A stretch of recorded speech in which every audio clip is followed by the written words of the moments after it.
Followers of the Grail of the Serpent. Here's your favorite sorcerer, as you can see, Aurelius Sopax. And this video blog I'm going to call Mind Over Matter. And you're going to know in just a minute what I mean by that.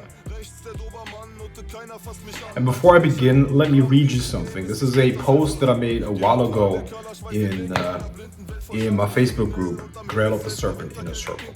Okay? And after that, I'm going to give you the context and why I'm reading this. Ophitica Ouroboros Lucifer. And God saw that the light was good, and God separated the light from the darkness. This is Genesis 1:4. He was the most beautiful of all the angels and deeply loved by God, until he exposed the real nature of a benevolent creation with a simple act of rebellion. Non serviam, I will not serve. Paradise could only exist through submission. The existence of a God had already created an unshakable hierarchy within creation with a clear path and end to evolution. The rulership of the strong over the weak, of the proteins over silicates, of laws of nature over chaos. Sorcery is the path of power, the ability to influence, a path that removes the distance between being and consciousness, between predator and prey, between what is and what should not be. And only one can win. There are only two ways, the way of submission and the other one. Why is it so mysteriously called the other one? Because humanity has chosen the path of submission for eons now. Even our language is an expression of the submission and an adaptation of the internal to the external. For almost all humans, the question of which path to take has been answered a long time ago. Never will this question come up again. Sorcery is the battle to gain more and more access and control. The fight against the denial of influence through nature, society, and other disempowerments. To become a sorcerer and to embody Lucifer's rebellion, you have to become an alien in this world. Nothing that used to characterize him as a mortal can stay with him.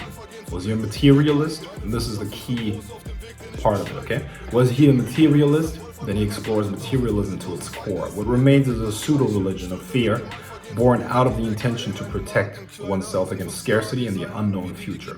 Was he a transcendentalist? Then he explores that to its core. Soon the limits are reached and what remains is a pathetic attempt to reduce fear of death. The attempt to calm people's fear of the unknown. The sorcerer begins to understand that his rebellion is no rebellion. He cannot define himself through the enemy, nor can he allow himself to become satisfied with the breadcrumbs from his table. The material gifts that his growing power will lay into his hands. It is a deep hunger for limitlessness that drives him, an alien existence that has broken through any sense of restriction. Our kingdom is not of this world, and this is why we will conquer this one. Lucifer was bitten by the serpent, and the serpent is himself, and his name is Legion. Now, this post was written in the context of Lucifer's rebellion, but it doesn't apply only to that. Remember the key that I pointed out, where it's about, is he a transcendentalist? Then he explores that. Is he a materialist? He explores that to the end. And at the opposite of it, or at the end of it, you will reach the opposite.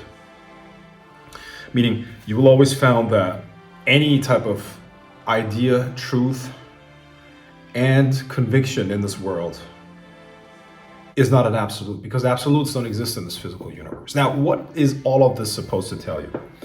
Listen, the magician is here to master the world. He's not here to be subservient or a slave in this world. And believe it or not, most magicians are mentally subservient to something, to an idea, to even material stuff. See,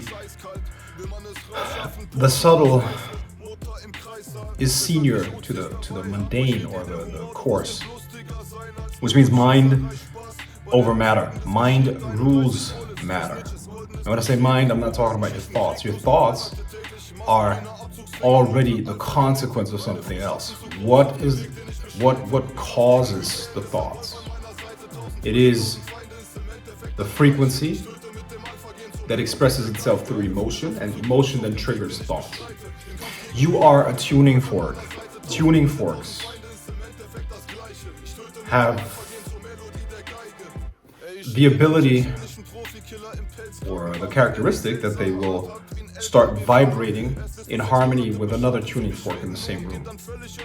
So you have one tuning fork here, you activate it, it vibrates at a certain frequency, and another one will start to activate and vibrate at the exact same frequency. Now, this universe in the subtle realms, and everything comes out of the subtle, the physical manifestations, they come from a more subtle realm. And this is a realm that you communicate with through your frequency, through your emotions, through the energy that you put out there, you see? So it's not just about thoughts. The thoughts are the result, the emotions are the result. So you have to learn how to affect your frequency, first and foremost. Can you switch your emotions from one to the other? Can you do that? This is the key. This is what you have to learn. So it is important for us to remember that we must control the vessel and that we are not the vessel. The vessel is just here to create and to express what our higher self, what our spirit has chosen to express in this moment in time. Your body is the vessel for your spirit. Yeah? And once again, when I say spirit, I'm not talking about your aura or whatever people consider spirit. Yeah? Not your ghost or whatever. I'm talking about the consciousness that has chosen mind, body, and emotions of this particular vessel to express itself. That is what you are, and your mind, body, emotions, and thoughts are just tools that you use to express your true will. Express your true will. We live in an energetic environment that is affected by the tides of time. Yes, time has different energetic qualities. You got to be aware of those cycles and how they affect you and why you have come here at this particular point in time. Why have you come here? For what reason? This will give you hints about what your destiny is. Your destiny is the flip side of the biggest challenges that you face. Your limitations are the signpost when it comes to your power. Whenever you meet someone who has mastery over something or has come very, very far in a specific area, you will always see that the pain in that specific area was always very great for that individual. That is why they went into it and became so good at it. Because it was the main source of pain, which is the main source or the hint where your growth potential lies. I could say more about this, but the bottom line is, don't get too attached to your experience, because your experience is supposed to be used, created, and interpreted in the correct way. This is truly mind over matter.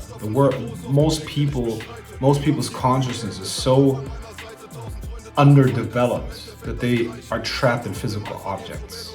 Their mind is literally trapped in physical objects. They believe that the world of the physical senses is the real world. That which they can taste, touch, feel. They're little more than animals. But as the magician, you must build a connection with something higher, something greater, something indestructible. And from that point, you begin to affect your experience, your energy, your frequency, and you will be able to affect the energies around you and the manifestations, of course, and then you can do that for others. I'll leave it at this. I'll stop it here. This was plenty. Watch this video blog again, and when you truly understand what I'm saying here, you have, through experience, reached a new level of mastery. This is my gift to you, and I'll talk to you soon. Bye.